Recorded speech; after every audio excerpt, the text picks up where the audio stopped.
you've come here seeking answers, perhaps not consciously, not with words, but with a subtle ache that has lived in your bones for years. That aching is not random, it is your shadow knocking. It is the whisper of what you've tried to silence. But the more you run from it, the more it shapes your destiny. We are all caught, to some extent, in emotional loops, patterns that seem to repeat with eerie precision a relationship that ends the same way. A recurring sense of worthlessness, anxiety that emerges at the same hour of night, the same wound pressed by different fingers. These are not surface accidents. These are symptoms of deeper truths we refuse to see. What I am about to say may disturb you not because it is untrue, but because it is the truth you already know and have avoided. The psyche does not forget what the ego wishes to erase. It stores it, hides it, wet, but not out of cruelty, out of necessity. The unconscious is not a jailer, it is the womb of transformation, yet the path into it is not paved with light, but with shadows. What you call a loop is not a punishment, it is a portal. A repeated lesson whose answer lies beneath the conscious mind's reach. You are not cursed. You are cycling through the same emotions because the part of you that was exiled is trying to return home. That part is the shadow. The shadow is not evil. It is the unloved. It is the rejected. It is what you were told not to be. And so it became your opposite. But it never left. It merely hid behind your smile, your perfectionism, your busyness, your righteousness. It appears when you snap in rage at something seemingly small. It leaks into your relationships, attracting the very kind of person who will stab your ancient wound. It haunts your dreams, your triggers, your fears, but we are trained to look away, trained to pray it away, work it away, diagnose it away. And yet it remains because it is not a problem. It is a path. The shadow contains your frozen energy. It is the you that was silenced, dismissed, minimized. It holds the tears you weren't allowed to cry, the rage you learned to smile over, the desire you buried under shame. And until you make space for this forgotten self, until you allow it to speak, your life will continue looping, asking the same unheeded question. Will you finally listen? I am not inviting you to indulge the shadow. I am inviting you to integrate it, to welcome the voice beneath your voice, to sit with what scares you instead of running from it, to face the mirror, not to criticize, but to recognize in every myth. The hero must go down into the underworld, into the cave, into the unknown. You are no different.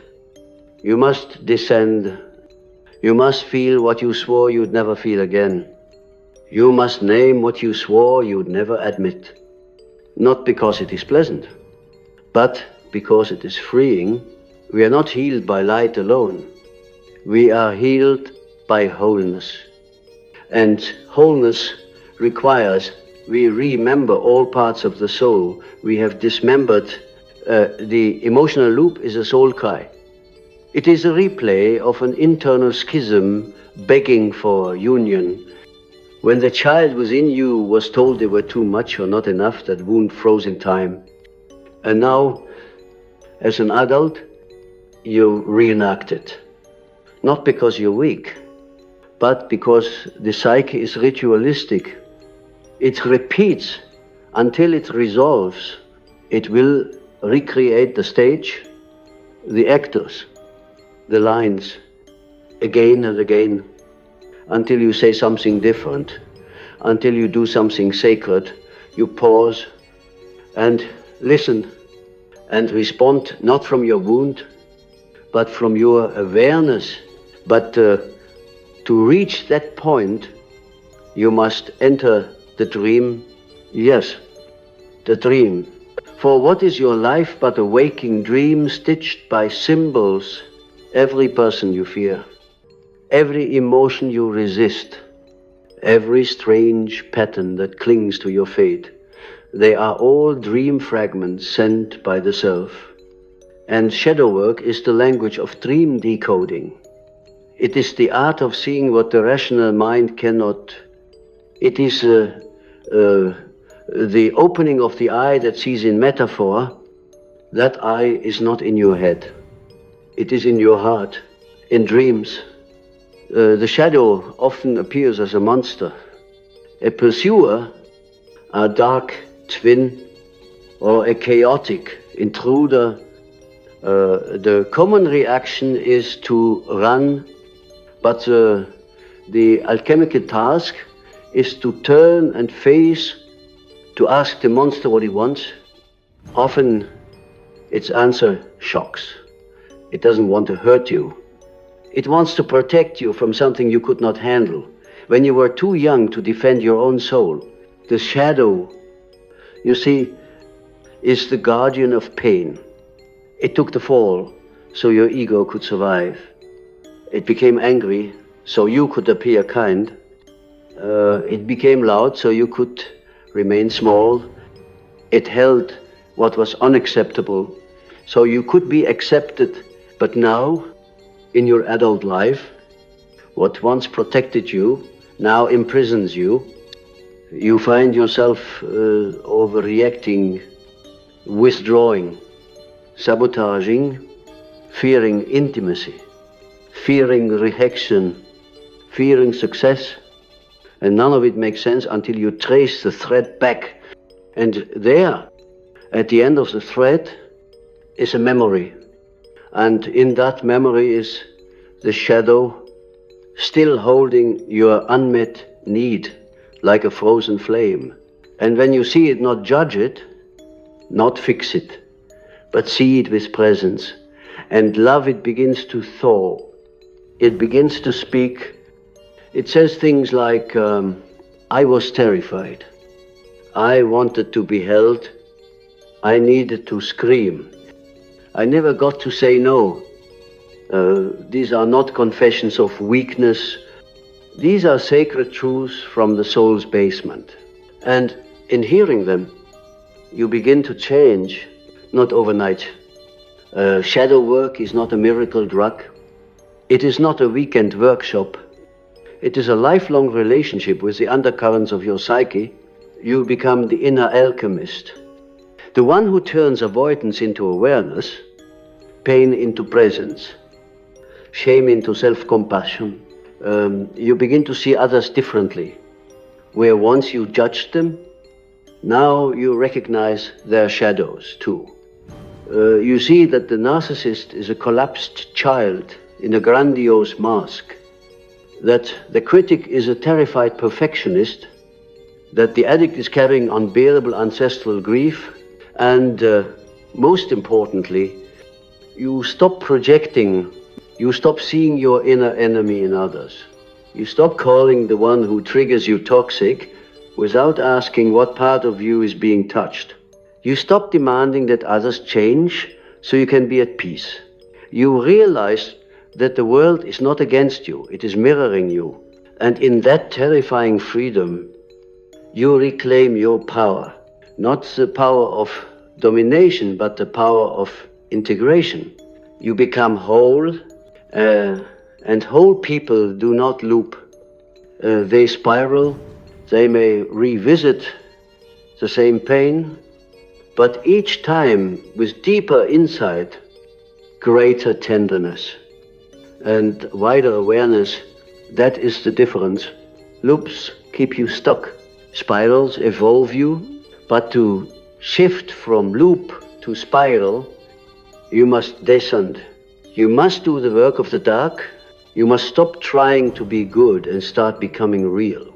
You must allow your tears to rise from the cave of your ribs, not just for what happened to you, but for what you had to bury to survive. And when you do, the energy that was once frozen in fear begins to flow. You feel it. You feel your chest soften. You feel your dreams speak clearer. You feel your creativity reawaken. You begin to parent your inner child instead of letting them run your life. You begin to walk into rooms without shrinking. You begin to speak your truth, not with violence, but with clarity. You stop apologizing for existing. You stop proving your worth because you finally see you are not broken. You were just fragmented. And the fragments are returning home. Each emotional loop was a flare sent from the shadow, asking, will you finally come back for me? Will you stop betraying me by chasing love from those who cannot give it? Will you finally be loyal to yourself?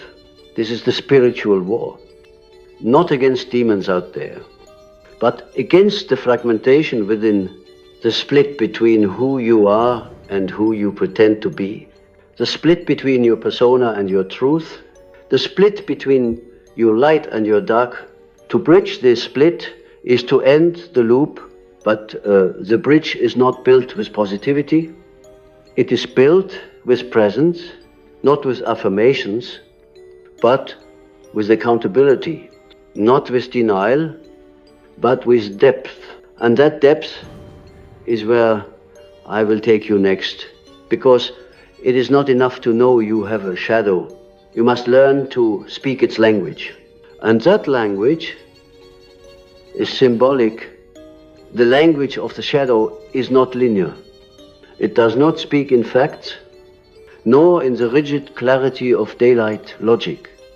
It speaks in symbols, in patterns, in moods that arrive uninvited, in dreams that defy grammar but leave you trembling. The unconscious speaks the way the earth does in tremors, seasons, and omens.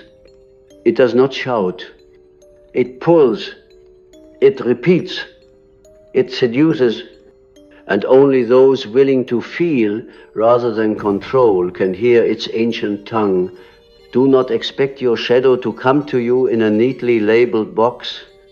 It arrives in disguise, as the person you resent, as the feeling you detest, as the part of you you've tried to exile into perfection. If you feel rage and quickly deny it, there it is. If you feel envy but call it something else, there it is. If you over-apologize when your soul wants to scream, there it is. You must learn to decode your own soul. This is not an act of intellect, but of devotion. Symbolism is the bridge between the conscious and the unconscious. A lion in your dream is not just a lion. A repeated number is not just coincidence. A song that plays just as your heart breaks is not merely timing. These are fingerprints from the self trying to guide the ego toward wholeness. But to read symbols, you must stop thinking. Like a machine, you must begin to feel like a mystic. What does the storm in your dream mean? What does the faceless figure represent? What did the darkness feel like? What memories do you run from that still run you? The shadow hides, not in the fantastic, but in the familiar. It is in the tone you use when you're afraid. It is in the body posture that comes alive around authority. It is in your silence when you want to speak. In the way your heart races before intimacy. These are all symbolic echoes of something unprocessed. And each is an invitation to return, but you must be willing to enter the symbol without judgment, without moralizing, without trying to fix it. Just enter it, observe it, let it tell you its story. This is where the archetypes begin to emerge. The warrior who never rests, the child who was never protected, the trickster who sabotages when you get too close to love, the mother you never had, the father who left, literally or emotionally, the witch, the hero, the victim, the king, the abandoned, the rescuer, the destroyer. These are not stories from mythology. These are blueprints embedded in your psyche. The unconscious is populated by these archetypes, eternal patterns of being. They are not good or bad, they are forces. And when they are unconscious, they rule you. You think it's just you who gets angry when abandoned. No. It is the wounded child. You think it's just you who attracts controlling partners. No. It is the shadow feminine seeking her lost father in every false king. You think it's just you who runs from love and calls it independence. No. It is the rebel who fears loss more than isolation. You are not crazy, you are archetypal, but the world does not teach this. It says you're overreacting. It says you're being too much. It says don't feel that. And so in an attempt to belong, you become half alive. You disown your sadness and call it strength. You disown your sensuality and call it purity. You disown your anger and call it peace. But the shadow remembers and it does not vanish. It waits. It waits until you're tired enough, until your curated self cracks, until you can no longer fake your light, and then the shadow makes its return.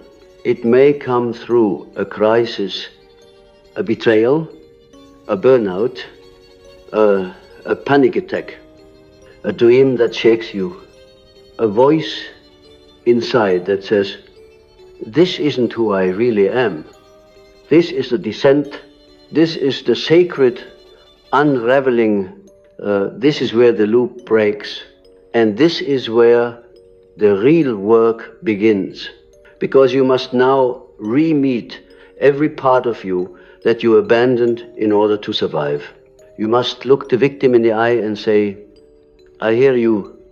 You must hold the inner child and say, you were right.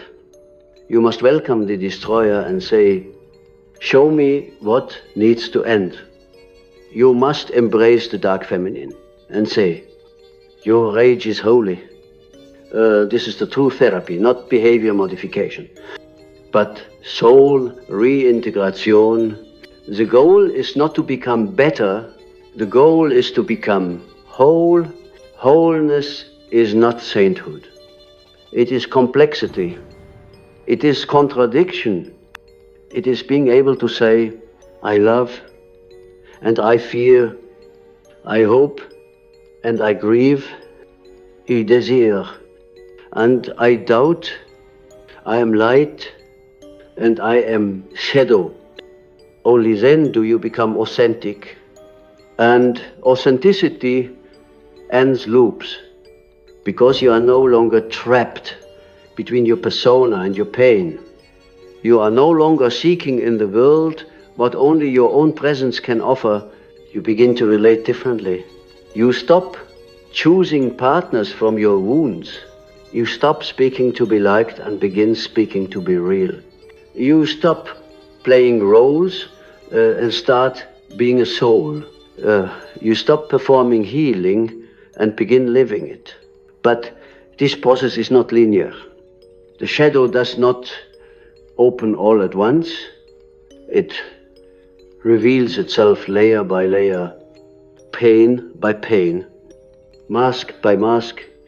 And each time it does, The ego trembles because it is not used to being dethroned. The ego will resist. It will say, this is too much. It will try to spiritualize away the discomfort. It will reach for light to avoid the dark. But remember, light that blinds you from your wounds is not healing. It is anesthesia. Real light illuminates the dark. It does not erase it. And that is what shadow work is, illumination, not elimination. You do not delete your rage. You trace it to its origin and let it teach you boundaries. You do not banish your sadness. You sit with it until it shows you your unmet needs. You do not shame your jealousy. You ask it what part of you feels forgotten. You become the witness, the compassionate inner parent, the mystic who sees symbol where others see sin, and slowly you realize every emotional loop was your soul trying to complete a sentence that was never allowed to finish. So let's finish it now. Let's tell the truth.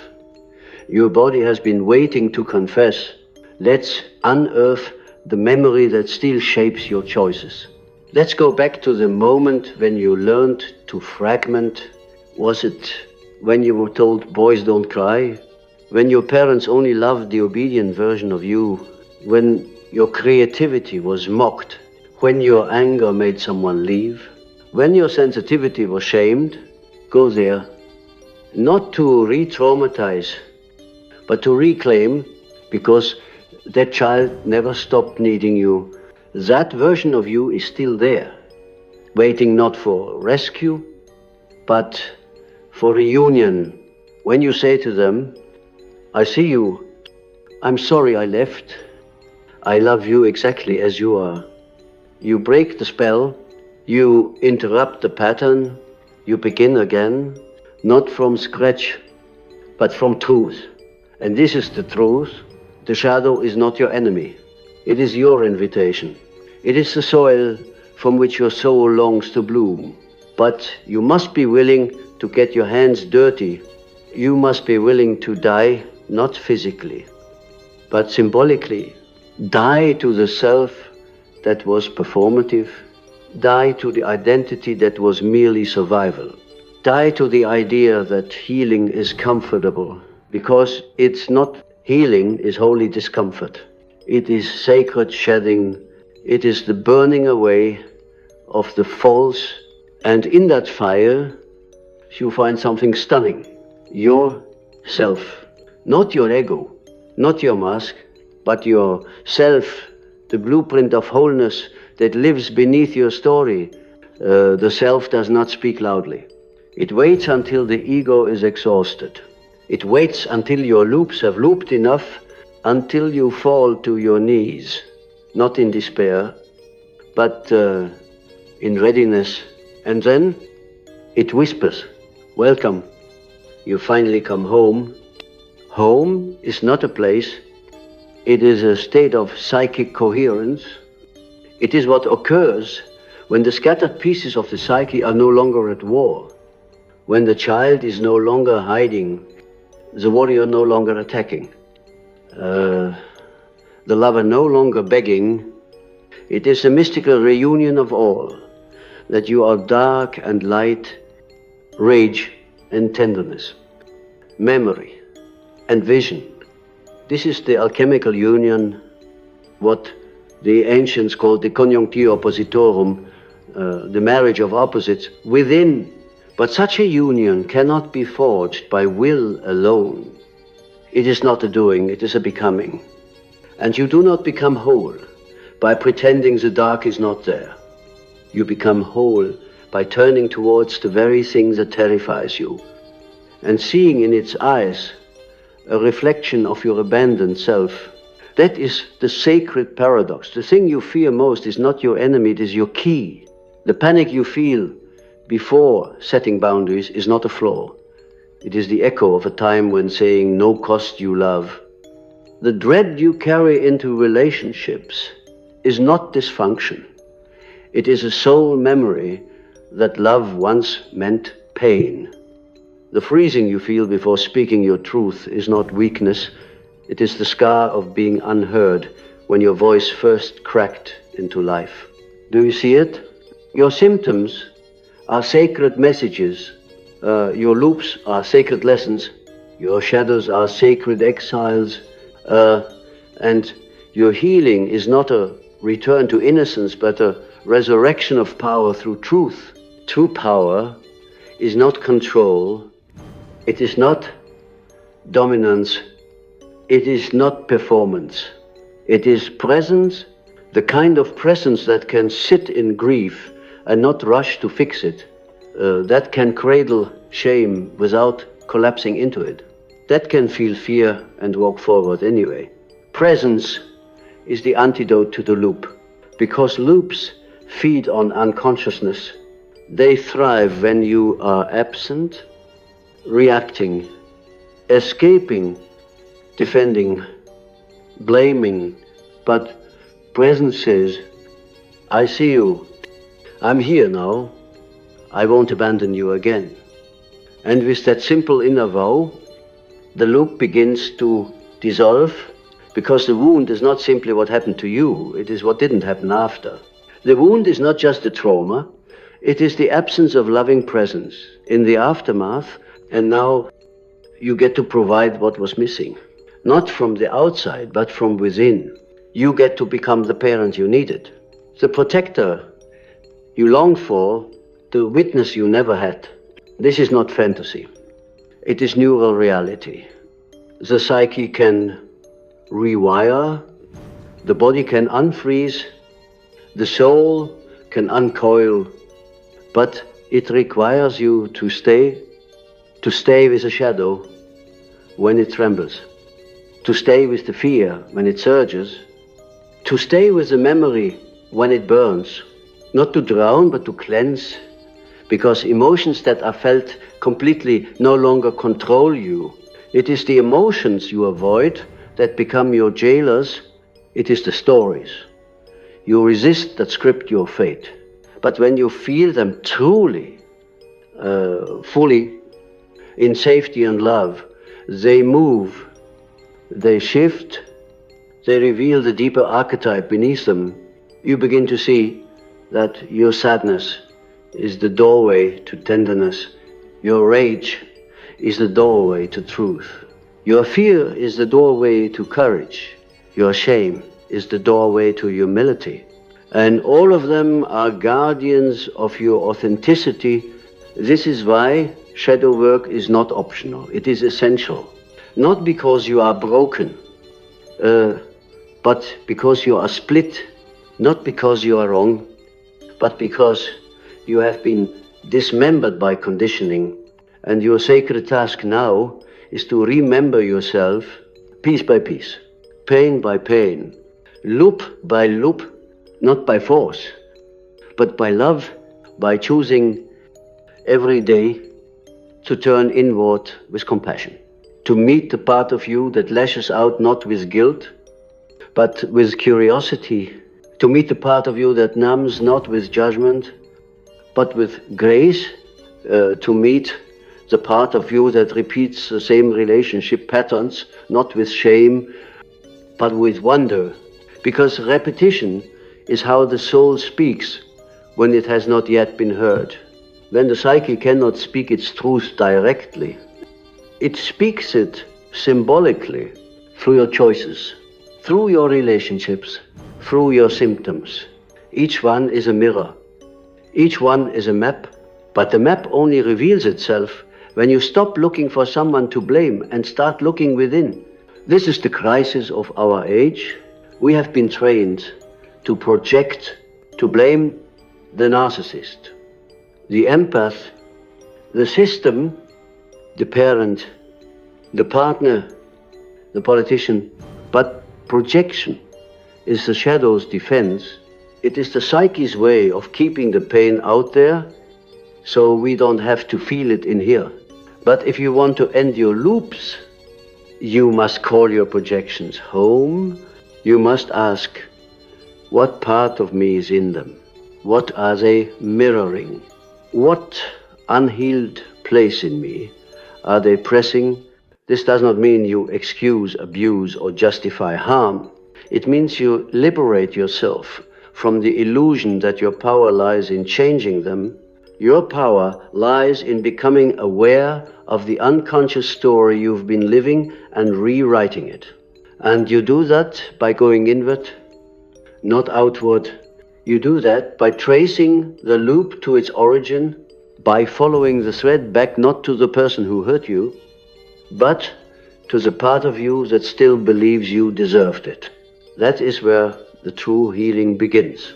Not when you get an apology, not when the loop finally stops, but when you stop abandoning yourself every time the loop reappears, when you begin to respond from love instead of react from fear, when you say to your inner child, I'm here, I won't run this time. When you say to your shadow, let's walk together now. And in that moment, you shift the entire structure of your being. You become someone new, not because you added more light, but because you reclaimed your dark. This is what the mystics knew. This is what the ancient alchemists symbolized with the nigredo, the blackening, the descent into darkness before the gold could emerge. This is what the desert fathers whispered when they spoke of the dark night of the soul.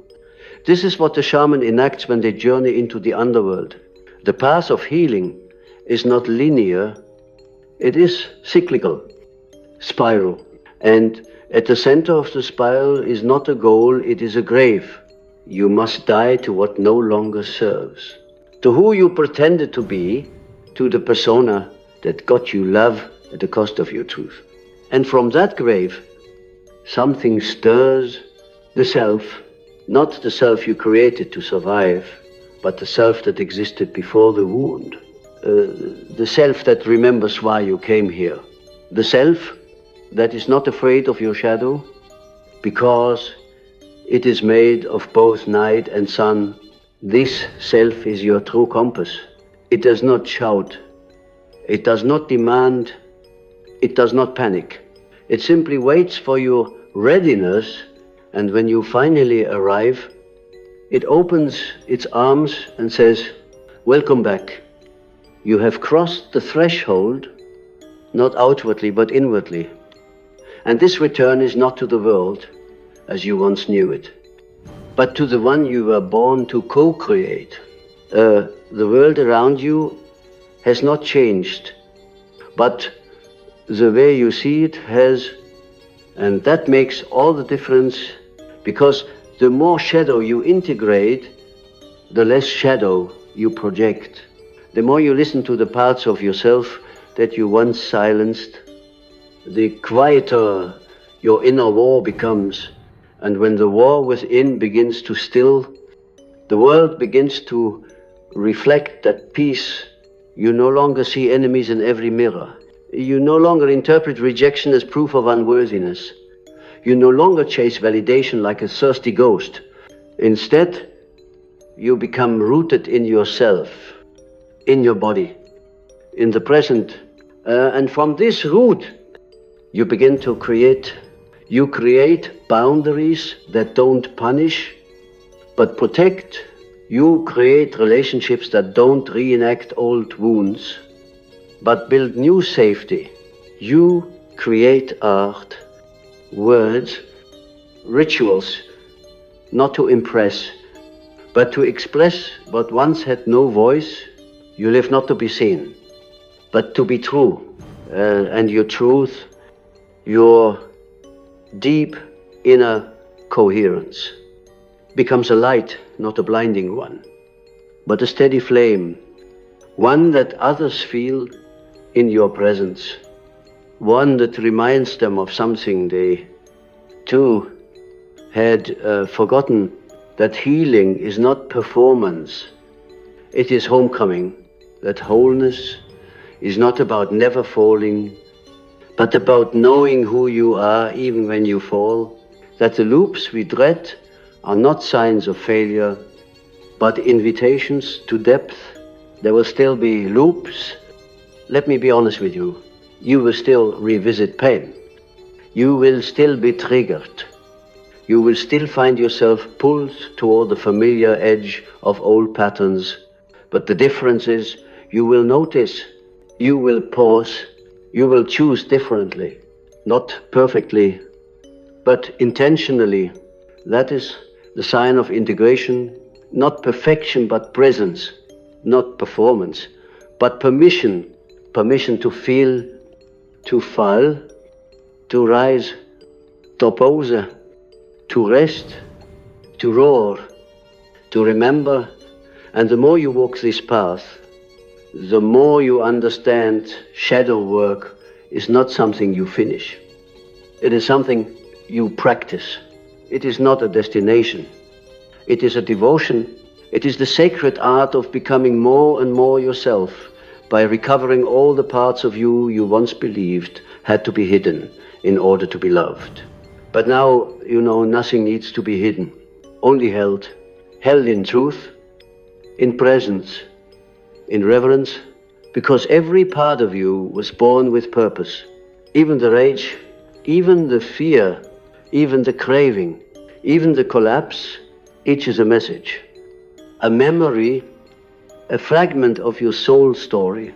And your task is not to destroy these messengers, but to listen, to kneel like a holy listener and say, I am here now, speak. And when you listen deeply enough, you begin to hear a voice beneath the pain, a quiet voice, a wiser voice, a voice not of the ego, but of the self. It doesn't speak in panic. It speaks in vision. It reminds you that the loops were never punishments. They were maps. Maps to the wound, maps to the wisdom, maps to the buried treasures in your soul. But you had to be willing to dig. You had to be brave enough to descend. You had to be willing to touch what others run from, and you did. And now you are not who you were. You are initiated. You are becoming. You are no longer living by inherited scripts. You are writing your own, no longer chasing false light. You are igniting your own flame, no longer begging for space. You are taking your place in your own psyche and in the world. This is what it means to be whole. It does not mean you will never hurt again. It means your pain will no longer own you. It does not mean you will never fear again. It means your fear will no longer dictate your story. It means your loops will still whisper, but they will no longer bind, because you have become the conscious one, the watcher, the holder, the healer. And from this place, everything shifts. You no longer confuse intensity with love. You no longer betray your body to please others. You no longer tolerate what drains your soul. You no longer abandon yourself at the altar of someone else's comfort. You return again and again and again to breath, to truth, to shadow, to self. You return to the sacred pulse of your own becoming, and in that return, the loop becomes a spiral that carries you deeper each time, not in repetition, but in revelation. You learn something new each time you revisit the pain. You speak more truth. You hold more tenderness. You offer yourself more grace. You ask better questions. And you begin to recognize that the path to freedom was never outside of you. It was inside, woundward, downward, inward.